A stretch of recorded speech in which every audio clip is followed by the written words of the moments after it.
La personne que vous voyez sur cette photo se nomme Eiji Urashima. C'est un étudiant japonais de 19 ans aux allures tout à fait banales. Mais aujourd'hui, je vais vous raconter une affaire qui a complètement bouleversé sa vie. Dans un meurtre, ce que cherchent surtout à faire les enquêteurs, c'est retrouver le coupable. Mais il faut parfois commencer par une question beaucoup plus simple. Où étaient les suspects au moment des faits? Et pour Eiji, la réponse à cette question va devenir particulièrement compliquée, parce qu'il existe plusieurs jours dans sa vie dont il ne se souvient absolument pas. Et pendant ses absences, quelqu'un semble avoir pris sa place. Quelqu'un qui aurait son visage, son téléphone, son appartement, ses amis, mais surtout ses pulsions les plus violentes. Mais avant de vous révéler ce qui est arrivé à Eiji Urashima, il faut revenir au jour où il a compris que sa vie lui échappait. Le réveil. Eiji est un étudiant japonais de 19 ans relativement banal. Il alterne sa vie entre université, camarades et soirée. Rien qui ne puisse laisser penser qu'un jour son nom finira dans un dossier de police. Un soir, après une soirée arrosée, Eiji rentre chez lui. On est le 23 octobre, il rentre seul, se couche et s'endort comme à son habitude. Mais le lendemain pourtant, quelque chose ne va pas. Lorsqu'Eiji ouvre les yeux, quelqu'un se trouve à ses côtés. Une jeune femme est dans son lit, et pas n'importe laquelle. Il s'agit d'une des jeunes filles les plus populaires de son université, Kyoka Yukimura. Kyoka est une jeune fille relativement populaire à l'université. Une jeune fille que beaucoup d'étudiants auraient rêvé d'approcher. Et Eiji, ce jour-là, ne comprend pas du tout ce qu'elle fait là. Il lui demande alors des explications. Et sa réponse est encore plus déstabilisante. Elle lui rappelle qu'ils sont ensemble. Pour elle, leur relation est parfaitement normale, mais pour Eiji, elle n'existe tout simplement pas dans ses souvenirs. Aucun souvenir de leur rencontre. Aucun souvenir de leur rapprochement, aucun souvenir du moment où ils ont pu discuter ensemble. Mais les événements troublants ne s'arrêtent pas là. Le même jour, lorsqu'il arrive à l'université, plusieurs personnes se comportent avec lui comme s'il avait changé. Un de ses camarades notamment vient lui parler pour s'excuser, a priori d'une altercation qu'ils auraient eue la veille. Un garçon qui d'ailleurs, d'après ses camarades, n'avait aucune raison de lui montrer la moindre marque de respect. Eiji ne comprend rien. Pourquoi ce garçon s'excuse-t-il? Mais surtout, qu'a-t-il bien pu se passer la veille? Le calendrier. Eiji, complètement troublé par cette situation, décide de vérifier les dates. Et c'est à ce moment-là qu'il comprend une première chose. Il ne s'est pas simplement réveillé avec quelques souvenirs manquants, mais plusieurs jours se sont écoulés depuis le soir où il est rentré de sa soirée. Des jours dont il ne garde absolument aucune trace. Dans son esprit, il s'est couché un soir, puis s'est simplement réveillé le lendemain. Mais dans la réalité, sa vie a continué plusieurs jours. Il a parlé à des gens, pris des décisions, et a même commencé une relation. Des choses dont il aurait été totalement incapable quelques jours auparavant. Et tout ça, sans en garder le moindre souvenir. Pour la première fois, Eiji est confronté à une possibilité terrifiante. Quelqu'un d'autre pourrait-il prendre le contrôle de sa vie pendant qu'il dort?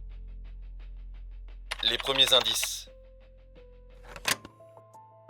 Au début, Eiji cherche simplement une explication. Il vérifie ses messages, son téléphone, ses affaires, tout ce qui pourrait lui permettre de reconstituer les journées disparues. Mais les réponses qu'il trouve ne font qu'ajouter de nouvelles questions. Un matin, il ouvre son portefeuille et y découvre plus de 30 000 yens en billets. Une somme importante, et il ne sait absolument pas d'où elle vient. Il ne se souvient même pas l'avoir eu entre les mains. Puis les jours passent, et le phénomène se reproduit. Des journées d'absence, de l'argent apparaît, encore, sans explication. Encore une fois, comme si quelqu'un utilisait son portefeuille lorsqu'il n'était pas conscient de ses actes.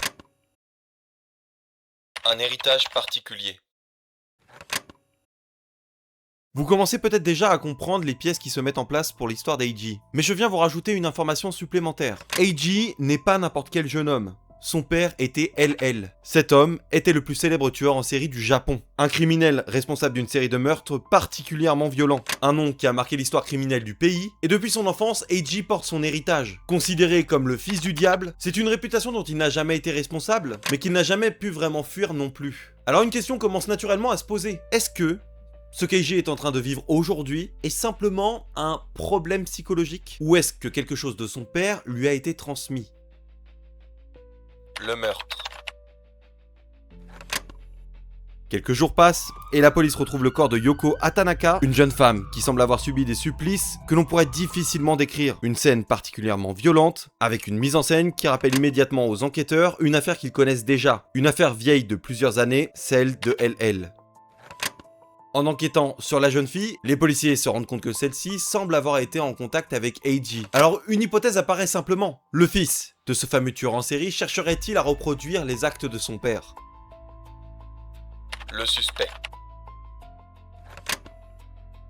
Suite à cette découverte macabre, Eiji est convoqué par la police. Interrogé par les enquêteurs, plusieurs questions lui sont posées. Le jour du meurtre, où était-il? Que faisait-il? Et connaissait-il la victime? Eiji répond comme il peut, mais il y a un problème. Lorsqu'on lui demande ce qu'il faisait lors de cette période-là, il n'en a absolument aucun souvenir. Et les enquêteurs lui apprennent également au même moment qu'a priori, il entretenait aussi une relation avec la victime. Chamboulé par ce premier interrogatoire, Eiji rentre chez lui. Il essaie alors de reprendre une vie normale, jusqu'à ce qu'un détail attire son attention. Dans son manteau, sa poche intérieure, se trouve quelque chose qu'il n'a aucune raison de posséder. Une oreille humaine, avec une boucle d'oreille qu'il reconnaît parfaitement. Il s'agit de celle de la victime que les enquêteurs lui ont montrée en photo. À cet instant, Eiji comprend que le problème est bien plus gros que de simples trous de mémoire. Quelqu'un semblait effectivement prendre sa place, et ce quelqu'un pourrait avoir commis un meurtre pendant l'une de ses absences.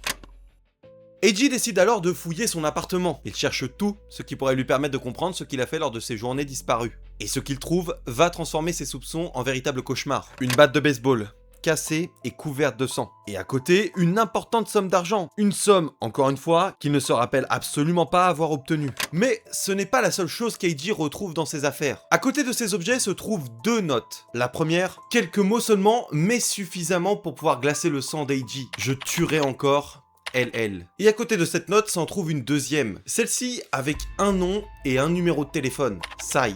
Eiji ne connaît pas cet homme et il ne sait pas pourquoi son numéro est chez lui. Et surtout, il ne sait pas si cette personne est capable de l'aider ou si elle fait également partie du problème. Pourtant, en quête de vérité, Eiji prend son courage à deux mains et décide d'appeler. Il compose le numéro et l'homme qu'il arrive à avoir au bout du fil lui propose de se rencontrer. Quelques heures plus tard, les deux hommes se retrouvent et Eiji découvre à ce moment-là que ce n'est pas un simple inconnu. Ce fameux Sai est à la tête d'un gang local. Nommé les Scal, c'est un gang qui connaît parfaitement les rues de la ville et qui est également reconnu pour ses actions violentes. Pour Eiji, cette rencontre marque un nouveau tournant. Jusqu'ici, il cherche à comprendre ce qui lui arrivait, mais désormais, il commence à suivre des pistes, des noms, des lieux, des transactions, et surtout des personnes qu'il ne connaît pas, mais que l'autre version de lui-même semble avoir déjà rencontrées. Eiji comprend progressivement qu'il ne pourra pas se contenter que ses souvenirs reviennent petit à petit. Il va devoir les reconstruire un indice après l'autre. Il commence alors à documenter l'ensemble de ses absences, les dates, les événements, l'argent retrouvé et les personnes rencontrées, tout ce qui lui permettrait de comprendre ce qu'il fait lorsqu'il n'est plus là. Et pour parler de cette autre version de lui-même, Eiji lui donne un nom. B1. B1 est peut-être une seconde personnalité, peut-être une conséquence de son passé, ou encore quelque chose de bien plus sombre, mais une chose est certaine, lorsqu'Eiji dort, B1 se réveille. À ce stade de l'enquête, Eiji se retrouve face à une situation presque impossible. La police pense qu'il pourrait être lié au meurtre, les preuves commencent à apparaître autour de lui, son propre appartement contient des traces de violence, couplé à ça, de l'argent d'origine inconnue, des messages qu'il ne comprend pas, et même une preuve macabre qui semble directement être liée à la victime. Alors au final, une question demeure. Est-il réellement innocent? Ou est-il simplement incapable de se souvenir de ses propres crimes? Si B1 existe réellement, qui est-il dans le fond? Que cherche-t-il à faire? Et pourquoi semble-t-il reproduire les schémas que faisait son père? Et avec tous ces aspects, est-ce que le Eiji qu'on connaît peut-il être considéré comme coupable? Eiji va donc devoir remonter les traces de sa deuxième personnalité pour enfin découvrir la vérité. Parce que finalement, parfois le suspect le plus difficile à retrouver, c'est celui qui vit dans votre propre corps. Si vous avez regardé cette histoire en pensant qu'il s'agissait d'une véritable histoire criminelle, eh bien j'ai une mauvaise nouvelle pour vous, LL n'a jamais existé. Et encore moins Eiji. Aucun des événements ne figure dans les archives de la police japonaise, il s'agit simplement du récit d'un manga. Un thriller psychologique écrit par Hajime Inoue et dessiné par Shota Ito. C'est un manga qui se termine en 11 tomes, que vous pourrez retrouver dans toutes les librairies, et qui se nomme The Killer Inside. Et donc si vous souhaitez connaître le reste des péripéties d'Eiji, savoir s'il est réellement coupable, il va falloir remonter la piste avec lui. Parce que dans cette histoire, le véritable mystère est-il réellement de savoir qui a tué, ou plutôt qui est Eiji lorsqu'Eiji n'est plus là?